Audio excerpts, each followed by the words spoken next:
Bill గేట్స్ని తీసుకొని వచ్చి నిన్న బిల్డప్ ఇవ్వాలని చూస్తే మొత్తం బూమరాంగ్ అయినటువంటి పరిస్థితి. చంద్రబాబు నాయుడు గారు ఏదేదో చేద్దాం అనుకుంటాడు పబ్లిసిటీ పిచ్చతో, మొత్తం అడ్డంగా దొరికిపోతూ ఉంటాడు ప్రతి విషయంలో కూడా. సో నిన్న బిల్ గేట్స్ని తీసుకొని వస్తే ఇక్కడ ఏమన్నా ఆయన సాఫ్ట్వేర్కి సంబంధించో మైక్రోసాఫ్ట్ వీటికి సంబంధించో అనుకున్నారు అందరూ. దానికి కాదని తీసుకొని వచ్చింది. ఇక్కడ ఏదో చూడండి, పునుగులు తినిపించడానికి వ్యవసాయ క్షేత్రంలో ఇదిగో మహిళా రైతుతో యాప్ గురించి వివరిస్తున్నారంట. అంటే ఆయన తెలియదు పాపం యాప్లు కానీ ఇప్పుడు కానీ. బిల్ గేట్స్ చదువుకోలేదు కదా పాపం వీళ్ళ దృష్టిలో. ఇక్కడ అద్భుతమైన యాప్లు ఇక్కడ తయారు చేస్తే దాన్ని బిల్ గేట్స్కి ఓ రైతు వివరిస్తున్నటువంటి పరిస్థితి. ఇక్కడే దొరికిపోతారు. ఉండవల్లి వ్యవసాయ క్షేత్రానికి అసలు మొత్తం ఇప్పుడు అంతా ల్యాండ్ పూలింగ్లో మొత్తం అమరావతిలో 1 ఎకరం భూమి కూడా ఉండడానికి లేదని చెప్పి ఇప్పుడు తీసుకున్న 54,000 ఎకరాలు కాకుండా ఇంకా 1,75,000 ఎకరాలు, అంటే మొత్తంగా 2,30,000 ఎకరాలని 3 పంటలు పండే భూములను నాశనం చేస్తా ఇదేదో ఆ కరకట్ట అక్రమ కొంపకి పక్కన ఏదో ఉన్నది సెట్టింగ్లు వేసి, లేదంటే అక్కడ ఏదో వస్తున్నారు కాబట్టి ఇది ఏ టెక్నాలజీ చూపించామని చెప్పి ఒక చిన్న తోట పెట్టి రేపొద్దున ఏడే ఉండదు కదా. ఇదంతా రియాలిటీ అంటే ఏంటి? రియాలిటీలో ఏముండవు ఇవన్నీ. ఇప్పుడు మీరు చూపించిన ఏ టెక్నాలజీ కాదు, ఆడ అరతోట కూడా ఉండదు రేపొద్దున. రెండో అంశం వచ్చేటప్పటికి ఇక్కడ ఏఐ చాలా గొప్పది, ఏఐ టెక్నాలజీతో వ్యవసాయాన్ని మండిస్తున్నాను ఇక్కడ ఫోటో చూపిస్తారు. ఆ పక్కన బిల్ గేట్స్ స్టేట్మెంట్ చూస్తే ఏఐతో హ్యూమన్ టచ్ పోతుంది, ఉద్యోగాలు పోతున్నాయి అన్నాడు. అది కదా రియాలిటీ. ఇక్కడ ఆర్టీజీఎస్ సేవల గురించి చెప్తా అన్నాడు. ఏంది ఆర్టీజీఎస్ అంటే తెలియదు ఆయనకి. ఆర్టీజీఎస్ అంటే తెలియదు బిల్ గేట్స్కి. ఇక్కడ ఏం సేవలు అందిస్తున్నారో తెలియదు. నవ్వుకొని ఉన్నాడు నిన్న. అరే ఏంది 4 కంప్యూటర్లు ఇక్కడ సెట్టింగ్ వేసి నాకు చూపిస్తారేంది వీళ్ళంతా.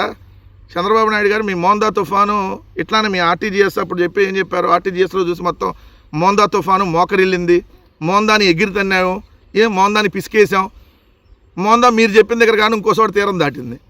అక్కడ కూడా మొత్తం ట్రోల్ అయ్యారు. ఇక్కడ ఇప్పుడు మీరు చేసిన సేవలు ఏంది? ఏది అమెరికా వాళ్ళకి తుఫాన్లు ఆపటం చేత కాదు, అదేనా నిన్న మీరు బిల్ గేట్స్కి చెప్పింది? ఆర్టీజీఎస్ సేవలు అందించారంట, గొప్పగా దాన్ని వివరించారంట, ఆయన విన్నారంట. ఇంకోటి సింగపూర్ ప్రధాని, ఇది మంచి కామెడీగా ఉంటుంది. చంద్రబాబు నాయుడు విజనరీ అని, సింగపూర్ ప్రధాని అని ఈయన తప్ప ఇంకెవరు విజనరీలో ఆయన కనపడలేదంట బిల్ గేట్స్ గారికి.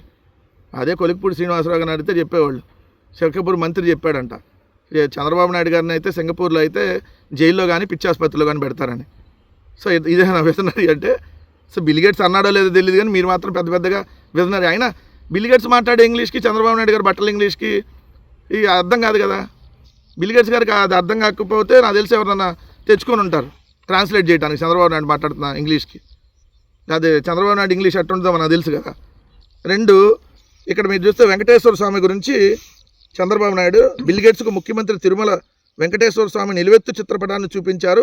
శ్రీవారి ప్రాశస్త్యాన్ని, తిరుమల క్షేత్రం గొప్పతనాన్ని గేట్స్కి వివరించారు. అంటే తిరుమల గురించి బిల్ గేట్స్కి తెలియదా?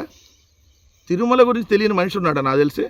చంద్రబాబు నాయుడు గారు ఇదిగోండి ఈయన వెంకటేశ్వర స్వామి ఇట్టుంటారు, సో ఈయన తిరుమలలో అనేది మా రాష్ట్రంలో ఉంది అని చెబితే ఆయనకు అర్థమవుతుందా? తిరుమల వెంకటేశ్వర స్వామి గురించి బిల్ గేట్స్కి తెలియదా అయితే ఇప్పుడు దాకా? ఈయన వివరించారంట. చెప్పాల్సింది తిరుమల లడ్డులో జంతు కొవ్వు, గొడ్డు కొవ్వు, పంది కొవ్వు, బాత్రూంలో యాసిడ్ కలిపానని చెప్పి దారుణమైనటువంటి వ్యాఖ్యలు చేశానండి ముఖ్యమంత్రి హోదాలో ఉండి. మనిషి అనేవాడు ఎవడు చేయని వ్యాఖ్యలు చేశామని కూడా ఆయనకు చెప్పాల్సిందే. సూది కోసం సోదికెళ్తే ఉన్న రంకంతా బయటపడినట్టు ఈరోజు నువ్వు తిరుమల వెంకటేశ్వర స్వామితో పెట్టుకున్నావు కాబట్టి మొత్తం అంతా బయటకు వస్తూ ఉంది. నెల రోజుల్లో నీ హెరిటేజ్ షేరు 100 రూపాయలు పడిపోయినటువంటి పరిస్థితి. నీ ఇందాపూర్ డైరీకి హెరిటేజ్ డైరీకి ఉన్న అక్రమ సంబంధం ఈరోజు మొత్తం బయటకు వచ్చినటువంటి పరిస్థితి. నీ కల్తీ నెయ్యి, నీ ఇందాపూర్ నెయ్యి కల్తీ సంగతి మొత్తం హెరిటేజ్ ద్వారా ఎలా ఇందాపూర్లో పంపించావో మొత్తం ఈరోజు బయటకు వచ్చినటువంటి పరిస్థితి. ఇప్పటికైనా క్షమాపణలు కోరి తలనేలాలి దేవుడికి. నువ్వు చేసినటువంటి ఈ మహాపాపం అన్న కొంతన్నా పోయిద్ది.